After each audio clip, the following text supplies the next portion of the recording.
Okay, FGM is a harmful cultural practice which is practiced by many people around the globe. There is a myth that it's only practiced by African communities. However, it's practiced quite widely in the Middle Eastern communities and also within the Southeast Asian communities and also South Asian communities. Within Greater Manchester, looking at the research nationally, we are the 6th hotspot. There was some research back in 2012-13 which suggested that around 2,000 girls could be potentially at risk of FGM during the summertime being the peak period for when girls are very likely to be taken out of the country to have the procedure, or cutters being brought in to mutilate the girls. And the reason why the summer is a risky period is because some procedures require up to 6 weeks to heal. So the summer holidays is an ideal period where the cutting can take place.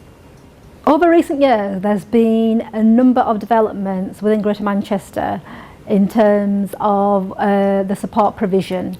It's still in the infancy, but we do have support for adult victims, and that's through the Save Our Sisters Clinic, which an organisation, Nestac, are leading on. And we also have support groups within Rochdale, Salford and Manchester, again provided by Nestac. But we also have recently developed a service for young girls who are affected by FGM, and that's a service which has been developed by our other partner agency from the community called Afruka.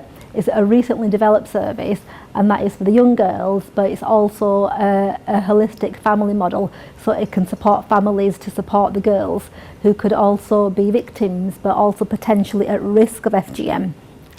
To the public, I would my message is that FGM has a huge health impact. It has a huge impact on the whole health and well-being of young girls and women. It's also illegal. I know that communities very often suffer in silence, they don't come forward and they live with the consequences of having FGM. But within Greater Manchester, we have got culturally appropriate services which can support you regardless of whether you want to follow the criminal aspect or not. But what's important is that you get that support and you don't suffer in silence.